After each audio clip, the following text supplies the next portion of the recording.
Sweep activity అంటే ప్రతి 18 years girl బాయ్కి ఓటింగ్ హక్కు ఉండాలి ఒకటి. రెండవది వాళ్ళు పోలింగ్ రోజు యాజ్ ఏ రెస్పాన్సిబిలిటీ పోలింగ్ స్టేషన్కి వచ్చి ఓటు వేయాలి. సో మనకు 18 ఇయర్స్ అంటే న్యూ ఓటర్స్లో 3-4 months బ్యాక్ మనం డ్రాఫ్ట్ పబ్లిష్ చేసినప్పుడు ఓన్లీ 3 లక్షల ఓటు ఉండేవి. ఈరోజు మనకు 10 లక్షల వరకు ఓన్లీ 18 to 19 ఇయర్స్ ఓట్ మన డిస్ట్రిక్ట్స్లో ప్రయత్నం వలన ఈరోజు ఈ ఫిగర్ వచ్చింది.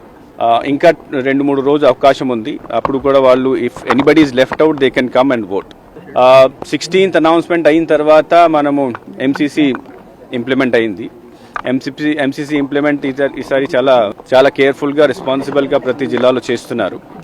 ఎక్కడైనా ఎప్పుడైనా ఏమైనా కంప్లైంట్ వస్తే ఆ కంప్లైంట్ పైన మా ఇన్స్ట్రక్షన్ అంటే ఎలక్షన్ కమిషన్ ఇన్స్ట్రక్షన్ అంటే విదిన్ 24 hours ఆ కంప్లైంట్ ఎంక్వైరీ చేయాలి, యాక్షన్ తీసుకోవాలి. తర్వాత యాక్షన్ ప్రకారం కమిషన్కి, సిఇఓకి, మళ్ళీ కమిషన్కి రిపోర్ట్ పంపించాలి. సో డిస్ట్రిక్ట్స్లో ఏ కంప్లైంట్ వస్తే అది జిల్లా కలెక్టర్ అంటే డిఈఓ తర్వాత ఎస్పీ దీనికి సంపూర్ణ బాధ్యత ఉంటుంది. They should immediately take action and report to the commission. So నిన్నటి వరకు మన సీజర్స్ కూడా ఇప్పుడు 100 కోట్ల వరకు సీజర్స్ 16 తర్వాత అయినాయి. దాంట్లో సుమారుగా 25 కోట్ల వరకు క్యాష్ ఉంది. మిగతా డ్రగ్స్, మెటల్స్ ఇవి అన్నీ ఉన్నాయి. ఎక్కడైనా ఎవరైనా వాలంటీర్స్ నుంచి ఎంప్లాయీ వరకు ఎవరైనా ఎక్కడైనా పొలిటికల్ యాక్టివిటీలు పార్టిసిపేట్ చేస్తే వాళ్ళ మీద కూడా యాక్షన్ తీసుకుంటున్నాము. సుమారుగా 900 వాలంటీర్స్ని ఈ రోజు వరకు రిమూవ్ చేయడం జరిగింది. కాంట్రాక్ట్ ఎంప్లాయీస్ కూడా చాలా కంప్లైంట్ వచ్చినాయి. సో 150 వరకు కాంట్రాక్ట్ ఎంప్లాయీస్ కూడా మనం తీసేసాము సర్వీస్ నుంచి. ఈవెన్ గవర్నమెంట్ ఎంప్లాయీ కూడా కొన్ని చోట్ల వచ్చింది. సో ఈ రోజు వరకు అరౌండ్ 120 గవర్నమెంట్ ఎంప్లాయీస్ మీద మేము డిసిప్లినరీ యాక్షన్ తీసుకున్నాము. 51 మంది గవర్నమెంట్ ఎంప్లాయీస్ని కూడా సస్పెండ్ చేయడం జరిగింది. ప్రతి కలెక్టర్కి, ప్రతి ఎస్పీకి క్లియర్గా ఇన్స్ట్రక్షన్ ఎలక్షన్ కమిషన్ అప్పుడు ఏం చెప్పింది అంటే వైలెన్స్ ఎక్కడైనా ఉంటే ఇమీడియట్గా యాక్షన్ తీసుకోవాలి. తర్వాత రీపోల్ ఎక్కడ కూడా జరగకూడదు. ఎక్కడ ఏ విషయంలో కూడా ఈ పార్టీని ఫేవర్ చేస్తున్నారో ఆ పార్టీని ఫేవర్ చేస్తున్న ఆ కంప్లైంట్ కూడా రాకూడదు. సో పూర్తిగా మానిటరింగ్ ఇప్పుడు మనకు 3 ఈసీఐ నుంచి స్పెషల్ అబ్జర్వర్స్ కూడా వచ్చారు, జిల్లాల్లో తిరుగుతున్నారు. సో ప్రతి ఇష్యూ ఎలక్షన్ కమిషన్ దృష్టిలో ఉంది. ఎప్పటికప్పుడు మేము యాక్షన్ తీసుకుంటాం.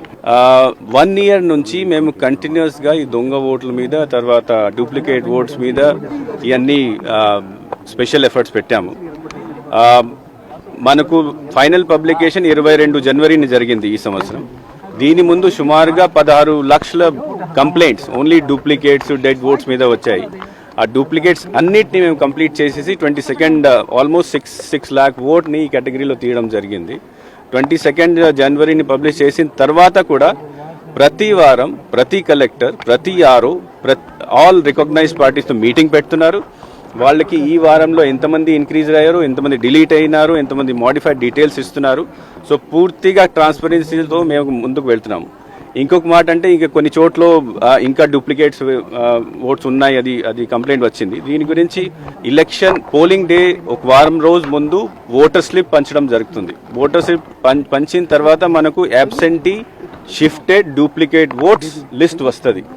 ఆ లిస్ట్ని మేము తయారు చేసి ప్రతి పోలింగ్ పార్టీకి ఇస్తాము. తర్వాత ఆ లిస్ట్ని పోలింగ్ ఏజెంట్స్తో కూడా షేర్ చేస్తాము. సో దట్ ఆ రోజు ఎవరైనా డూప్లికేట్ ఓట్ చేయడానికి లేకపోతే అబ్సెంటీ ఓట్ చేయడానికి ప్రయత్నం చేస్తే ఆయన మీద కేసు ఉంటుంది, క్రిమినల్ యాక్షన్ తీసుకోవడం జరుగుతుంది. డూప్లికేట్ ఓట్ సంబంధించి ఎక్కడ ఇప్పుడు తిరుపతిలో కూడా మొన్న కంప్లైంట్ ఇచ్చారు. So what I have told them that duplicate vote ఇప్పుడు బికాజ్ ఎలక్షన్ కమిషన్ తెలుసు, మనం పబ్లిష్ చేసిన తర్వాత ఇది ఓపెన్ డాక్యుమెంట్ ఉంటుంది.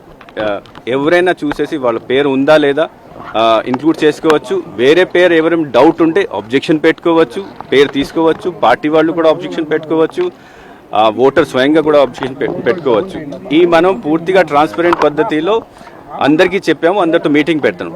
ఇంకా ఎక్కడైనా ఇప్పుడు కూడా డూప్లికేట్ ఓట్ ఉంటే అది నేను వార్నింగ్ ఇస్తున్నాము ఈరోజు అందరికి. డూప్లికేట్ ఓట్ ఆ రోజు డూప్లికేట్ ఓట్ వేయడానికి ప్రయత్నం చేస్తే ఆల్రెడీ కలెక్టర్ గారు, ఎస్పీ గారితో నేను మాట్లాడడం జరిగింది.